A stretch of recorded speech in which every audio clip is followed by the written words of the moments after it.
Namaskar Mitranno. In the last lecture we were discussing vectors, and in this lecture also we would be studying some concepts of vectors.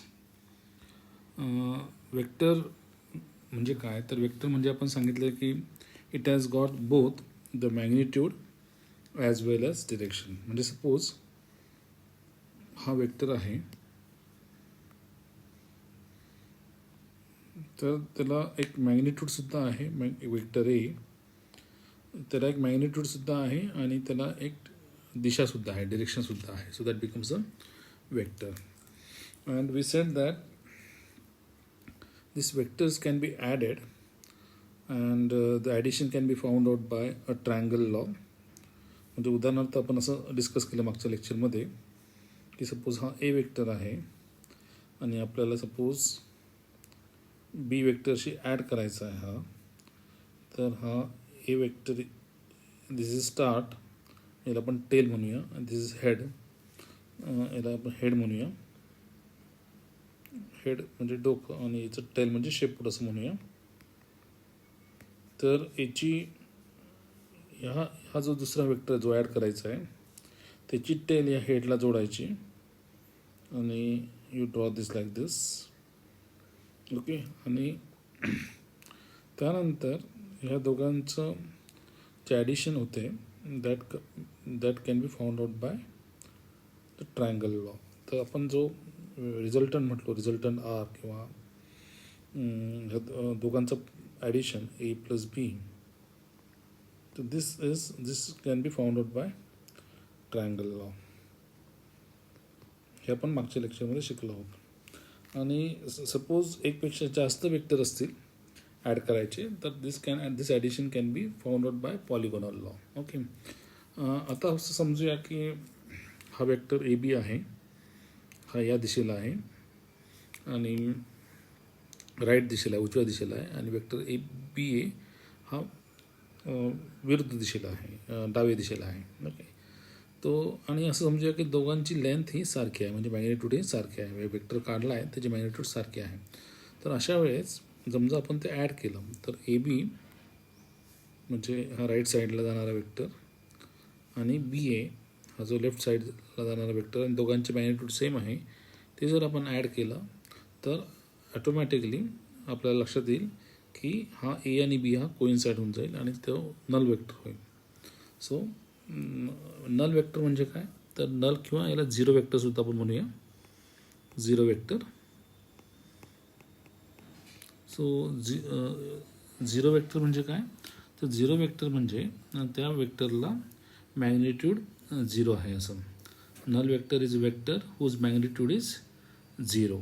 Okay. म्हणजे याचं magnitude zero आहे, याची value zero आहे. आता suppose आपण हा rearrange केला, म्हणजे हा आपण ए बी या साईडला घेतला इक्वेशनच्या, तर तो असा मिळेल तुम्हाला. You will get a equation of the form like this.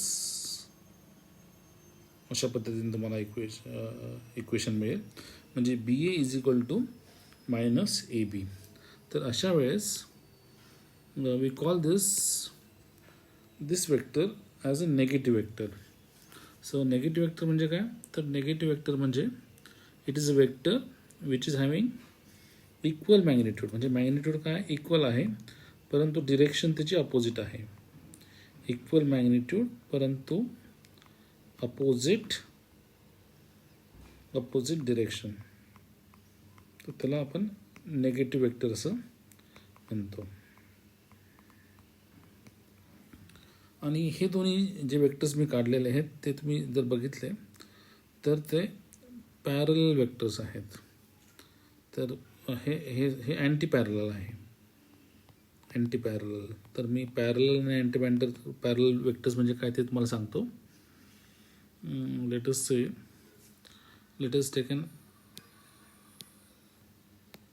say that this is your vector and this is another vector of equal magnitude किंवा असं. तर हे झाले इक्वल वेक्टर्स, हे झाले इक्वल वेक्टर्स. हे वेक्टर्स इक्वल का आहेत तर यांचं मॅग्निट्यूड हे वेक्टर्स इक्वल का आहेत, तर याचा मॅग्निट्यूड पण सेम आहे. म्हणजे सपोज हा 3 मीटर आहे आणि हा पण 3 मीटर आहे आणि दोघांची डिरेक्शन सेम आहे. So this becomes these are equal vectors. Okay. परंतु सपोज हा एक वेक्टर आहे, याचं मॅग्निट्यूड 5 मीटर्स आहे आणि एक दुसरा वेक्टर घेऊ आपण. Let me take this. तर what do you see? We see that हे दोन्ही जे वेक्टर्स आहेत, हे यांचं डिरेक्शन सेम आहे, दिशा सेम आहे, परंतु मॅग्निट्यूड वेगवेगळे आहे आणि दीज आर पॅरलल वेक्टर्स. म्हणजे त्यांची डिरेक्शन सेम आहे, मॅग्निट्यूड वेगळी आहे. आणि इक्वल वेक्टर्स म्हणजे काय? तर मॅग्निट्यूड सुद्धा सेम आहे आणि डिरेक्शन सुद्धा सेम आहे. त्याला आपण इक्वल वेक्टर्स म्हणूया. सो हे टर्म्स आपल्याला माहिती पाहिजेत, जेणेकरून निगेटिव्ह वेक्टर आपण शिकलो काय आहे. तर निगेटिव्ह म्हणजे त्याचं direction opposite to the original vector आहे. One more term you should know, that is anti parallel. तर अँटी पॅरलल तुमच्या लक्षात आलंच असेल की सपोज हा एक वेक्टर आहे आणि हा दुसरा वेक्टर आहे.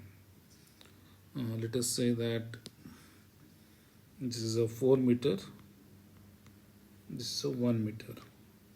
तर हे जे दोन वेक्टर्स आहेत दे आर अँटी पॅरलल. म्हणजे पॅरलल दिसतात तुम्हाला, परंतु त्यांची डिरेक्शन जी आहे अपोजिट आहे. Direction is opposite.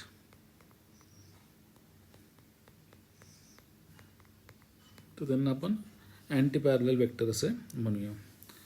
अजून एक टर्म तुम्हाला लक्षात ठेवण्यासारखी आहे, which is called as concurrent vectors. म्हणजे काय?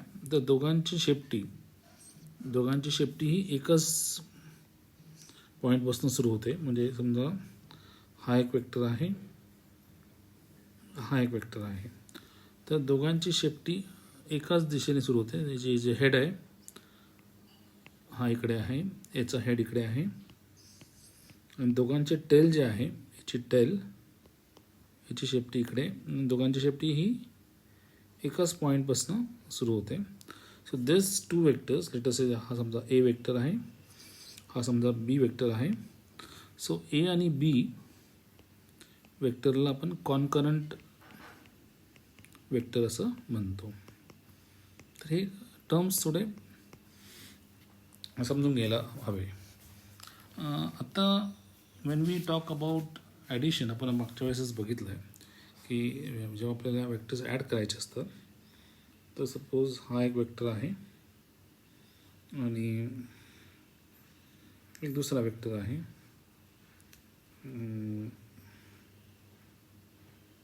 हा एक वेक्टर आहे.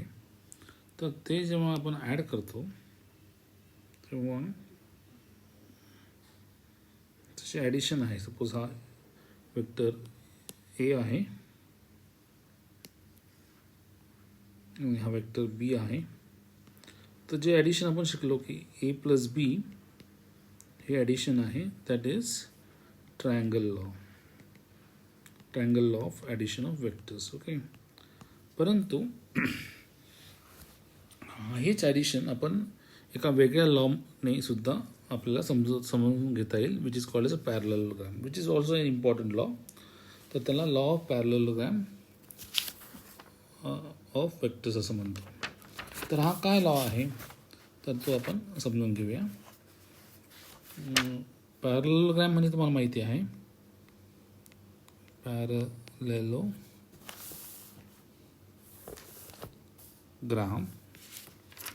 सो पॅरलेलोग्राम कसा दिसतो? पॅरलेलोग्राम साधारण असा दिसतो. हा पॅरलेलोग्राम आहे किंवा हा पॅरलेलोग्राम आहे. So this is are called parallelogram. तर आपण ॲडिशन लॉ ऑफ पॅरलेलोग्रामने सुद्धा करता येतं. तर what is the law of parallelogram? law of parallelogram for addition किंवा सबट्रॅक्शन ऑफ वेक्टर्स. तर ते आपण समजून घेणार आहोत. आता सपोज या let us assume that there is one vector A. This is one vector A, and let us say that there is another vector which is vector B. Okay, then what does the law of parallelogram say? It says that the resultant म्हणजे या दोघांचे addition, resultant म्हणजे या दोघांचे addition can be found by drawing a parallelogram अशा पद्धतीने, whose two sides are A and B. Okay, साधारण असा. म्हणजे आपल्याला लक्षात घ्या, आपल्याला हा एक वेक्टर आहे आणि हा एक वेक्टर आहे. ह्या वेक्टरची ॲडिशन करायची आहे. तर हे वेक्टर्स आपण पॅरलेलोग्रामचे ॲडजस्टंट म्हणजे शेजारच्या साईड्स म्हणून काढायचे. आणि त्याचा जो डायगोनल आहे, the diagonal of this parallelogram, this diagonal would give us the resultant A plus B.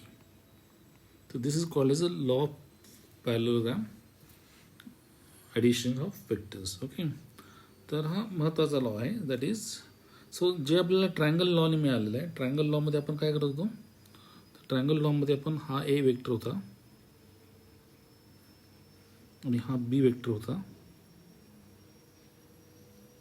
तर आपण त्याची जी ॲडिशन आहे ती अशा पद्धतीने करत होतो. So it is same thing, फक्त आपण हे वेगळ्या पद्धतीने रिप्रेझेंट केलेलं आहे. सो हा जो वेक्टर होता ए आणि हा वेक्टर बी होता, तर त्याची ॲडिशन हा ए प्लस बीने केलेली आहे. तीच आपण पॅरलेलोग्राम ड्रॉ करून सुद्धा करता येते.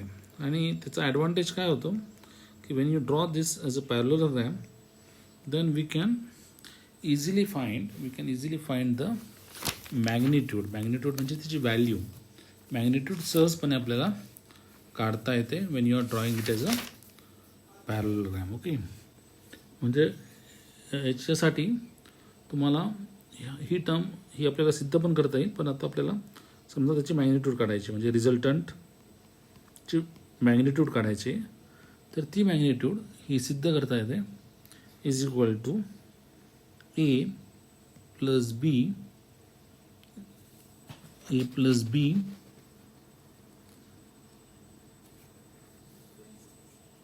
ए square plus B square plus 2ab cos theta, where this is theta,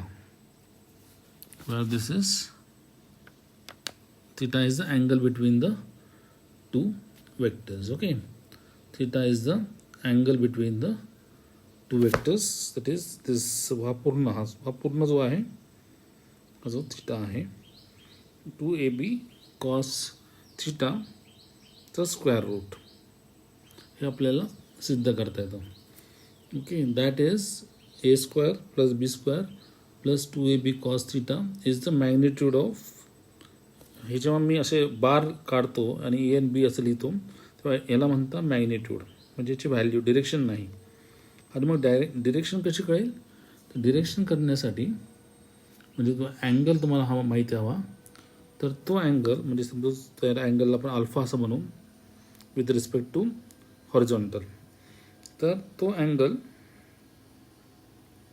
tan alpha म्हणजे हे सपोज आपण एक्सटेंड केलं, हे वर्टिकल असं एक्सटेंड केलं तर जॉमेट्रिकली हा सुद्धा एक अल्फा होतो. आणि tan alpha can be shown to be, हे आपल्याला सिद्ध नाही करायचं आता, can be shown to be sine of theta upon A plus B cos of theta. तर हे जे दोन महत्त्वाचे रिलेशन्स आहेत हे आपण लक्षात ठेवायचे आहे. सो दिस रिलेशन ओके, हे जे रिलेशन आहे मी बॉक्समध्ये टाकलेलं आहे. So this relation is first relation gives you the magnitude of the resultant when there is a vector addition by the parallelogram law, and this alpha would be tan inverse of this. So this relation would give you the angle of the resultant a plus b with respect to the horizontal, with respect to the horizontal. Okay, so this is a very famous law, and this law helps us to find the magnitude and direction of the vectors. So that's all for now. Bye.